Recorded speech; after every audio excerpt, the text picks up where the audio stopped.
अवधूत चिंतन श्री गुरुदेव दत्त श्री स्वामी समर्थ. माझ्या चॅनलमध्ये तुमचं सगळ्यांचं मनापासून खूप खूप स्वागत, आभार.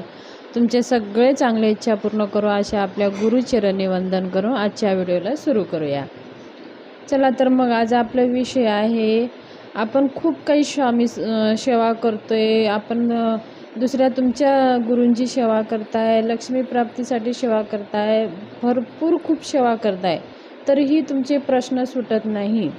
तर तुम्ही फक्त ही 11 दिवसाची स्वामी सेवा करा, तुमचे सगळ्या प्रश्न सुटतील.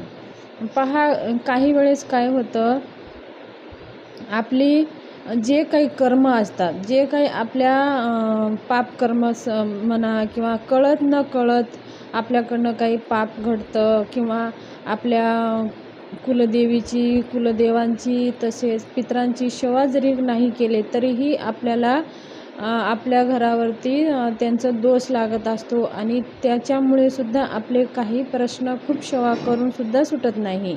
आणि किंवा आपण आपल्या पूर्वी जन्माचे सुद्धा पाप काही केलेलं असेल कळत न कळत, तर त्या पापाचं पण भोग आपल्याला भोगावंच लागतं. म्हणून काही ते त्यांच्यामुळे सुद्धा आपल्याला काही प्रश्न आपले सुटत नाही. काही वेळेस काय होतं, आपण खूप सेवा करतोय तरीही पण आपल्याला अनुभूती येत नाही, प्रचिती येत नाही. मग ह्याच्यामुळे आपण खचून जातो. मग सेवाकडे आपल्याला, स्वामी सेवेकडे आपलं दुर्लक्ष होत असतं, आणि म्हणून आपण काय करत असतो की कितीही सेवा करतो, आपले प्रश्न सुटत नाही. मग आपण अजून जास्त आपल्याला त्रास होत असतं. म्हणून अशा वेळेस आपल्याला ही एक सेवा तुम्ही करून पहा, तुमच्या जीवनामधले सगळेच प्रश्न हळूहळू स्वामी सोडतील.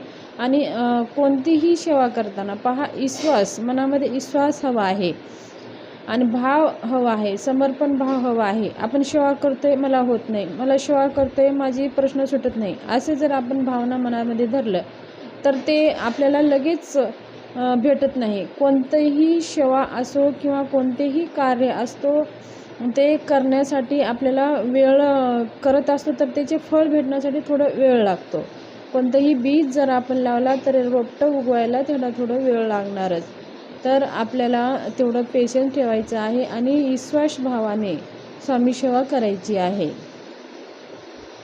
तसेच बघा, आपण काय करतो, जी सेवा आपल्याला करायची आहे ती सेवा आपण करत नाही. जर आपल्याला आजारपण असेल तर आजारपणासाठी दुसरे सेवा, मंत्र, स्तोत्र असतात.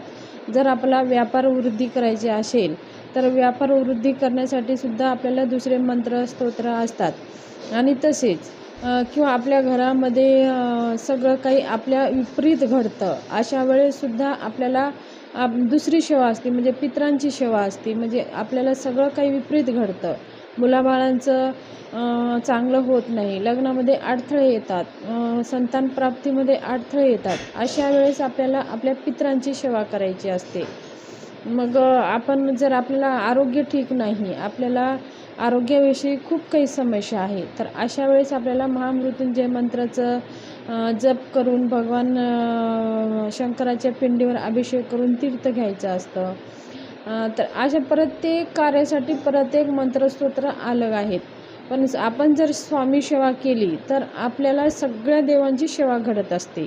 स्वामी मध्ये हे ब्रह्मांडचे जेवढे देवी देवता आहेत ते समावलेले आहेत, आणि ते सगळे स्वामीच्या कार्यामधूनच, त्यांच्याच आदेशानुसार सगळे कार्य होत असतात. तर हे महापुरुष म्हणजे भगवान श्री स्वामी समर्थ हे आपल्याला गुरुच्या रूपामध्ये आपल्या प्रत्येक मनुष्याच्या जीवनामध्ये जे काही संकट, दुःख आहे ते निवारण करण्यासाठी ते आपल्या गुरु म्हणून आपल्याला लाभलेले आहेत.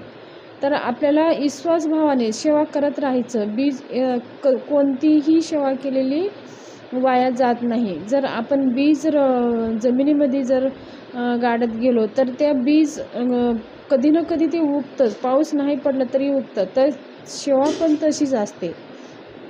आपण आपलं सेवा करत गेला तर आपल्या जीवनातले पाप हळूहळू कमी होत जातात. मग जास्त पाप असेल तर थोडं वेळ लागतं. ते आपलं पापकर्म पूर्ण नष्ट झाल्याशिवाय आपल्याला आपले प्रश्न सुटत नाही. तर आपण सेवा करूनसुद्धा आपल्याला काही अनुभूती येत असेल तर विश्वास ठेवा आणि सेवा करतच राहा. मग आता आपल्याला काय करायचं आहे, आपल्याला 11 गुरुवार आपल्याला ही सेवा करायची आहे आणि सलग तुम्ही 21 गुरुवार पण करू शकता आणि जमत नसेल तर 11 गुरुवार आपल्याला करायचं आहे. 11 गुरुवारी पहिल्या गुरुवारी आपल्याला काय करायचं आहे, स्वामींच्या मठात जायचं आहे आणि स्वामींना सांगायचं आहे की स्वामीराया, माझे जे काही प्रश्न आहेत, तुमच्या जीवनामध्ये जे काही प्रश्न आहेत, समजा आता मी उदाहरणं देते की तुमच्या मुलींचं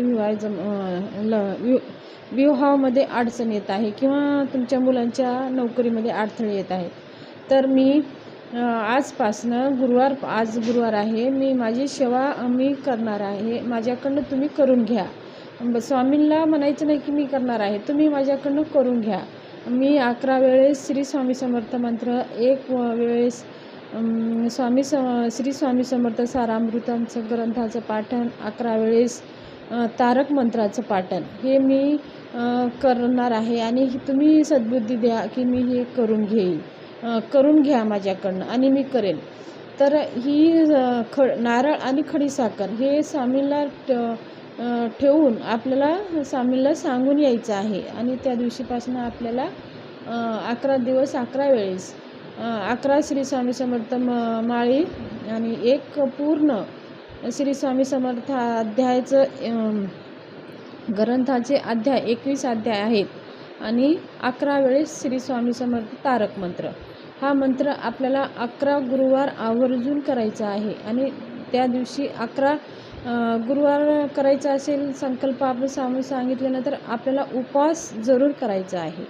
उपवास त्या दिवशी करून 11 गुरुवार आपल्याला ही सेवा करायची आहे. ही सेवा तुम्ही करून पहा, तुमच्या जीवनामध्ये ज्या अशक्य गोष्टी ते शक्य घडतील आणि स्वामी स्वतः कोणत्या ना कोणत्या रूपामध्ये तुम्हाला मार्ग दाखवतील. हे हजारो लाखो लोकांना अनुभव आलेली गोष्ट आहे. ही सेवा आपल्याला करायची आहे आणि हे समजा आता तुम्हाला ह्या सेवामध्ये जर पिरियड आले तर ते गुरुवार आपल्याला स्किप करायचं आहे, उपवास फक्त करायचा आहे आणि आपल्याला मंत्र वगैरे जप केलं तरी मनातल्या मनात पण चालेल, पण ग्रंथाला आणि माळेला हात आपल्याला लावायचे नाही आहे.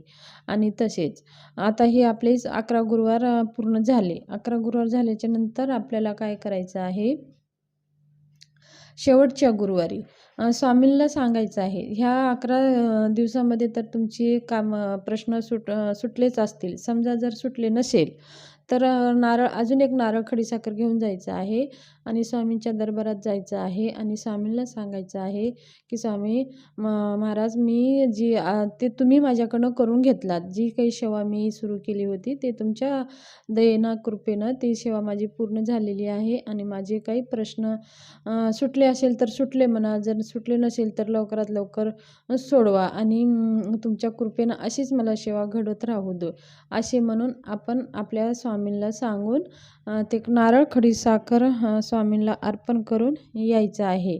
आणि ही सेवा तुम्ही करून पहा, तुमच्या जीवनामध्ये सगळे प्रश्न सुटलेले असतील. समजा तुम्ही 11 गुरुवार पण करू शकता आणि तुम्ही 21 गुरुवार पण करू शकता. यथाशक्ती जेवढे गुरुवार तुम्हाला करणं शक्य असेल ते तुम्ही करू शकता. आणि आता ही आपल्याला गुरुवारची सेवा झाली. आणि नित्यसेवा काय करायचं आहे, आपल्याला नित्यसेवा जमून तुम्हाला कोणत्याही वेळेमध्ये आपल्याला 11 माळी जप, 3 अध्याय श्री स्वामी समर्थांचे आणि 1 वेळेस तारक मंत्र ह्या तर आपल्याला रोज नित्य ठेवायचं आहे. समजा आता तुम्हाला वेळ नसेल तर कोणत्याही वेळेमध्ये तुम्ही करू शकता. समजा आता 11 माळी आणि 3 अध्याय होत नसेल तर रोज 1 माळ श्री स्वामी समर्थ आणि 1 वेळेस 1 अध्याय श्री स्वामी समर्थ ग्रंथाचा 1 अध्याय, तर 1 वेळेस तारक मंत्र, हे 2 ते 3 मिनिटाची सेवा आहे. तर ही सेवा आपल्याला आवर्जून करायची आहे आणि ह्या सेवेमुळे पहा आपले हळूहळू आपल्या जीवनातले आपल्या ज्या कुंडलीतले दोष आहेत ते आपल्या जे काही पूर्वी कर्म केलेले पाप आहेत ते हळूहळू नष्ट होतात. आणि पहा, जर कळत नकळत आपल्याकडनं काही ना काही पाप होत असतं, त्याचं आपल्याला नाश होत असतं. पण जर जाणून बुजून जर आपण पाप करत असेल, त्या पापाचं भोग आपल्याला भोगावंच लागतं. म्हणून आपण असे कोणतेही कर्म करायचे नाही की ते आपल्या जीवनाला त्रासदायक असेल. म्हणून आपण स्वामी सेवेमध्ये राहायचं. स्वामी कधीही आपल्याकडनं हे असले कर्माचे कार्य घडू देत नाही आणि आपल्याकडनं होत सुद्धा नाही. म्हणून आपण स्वामी कार्यामध्ये, स्वामी सेवेमध्ये आवर्जून आपल्याला राहायचं आहे. तर ही छोटीशी माहिती मला शेअर करायची होती. जर माझी माहिती आवडली असेल तर माझ्या चॅनलला शेअर करा, सबस्क्राईब करा आणि माहिती कशी वाटली नंतर कमेंट बॉक्समध्ये कमेंट जरूर करा. तुमचा शुभ दिवस जावो. धन्यवाद.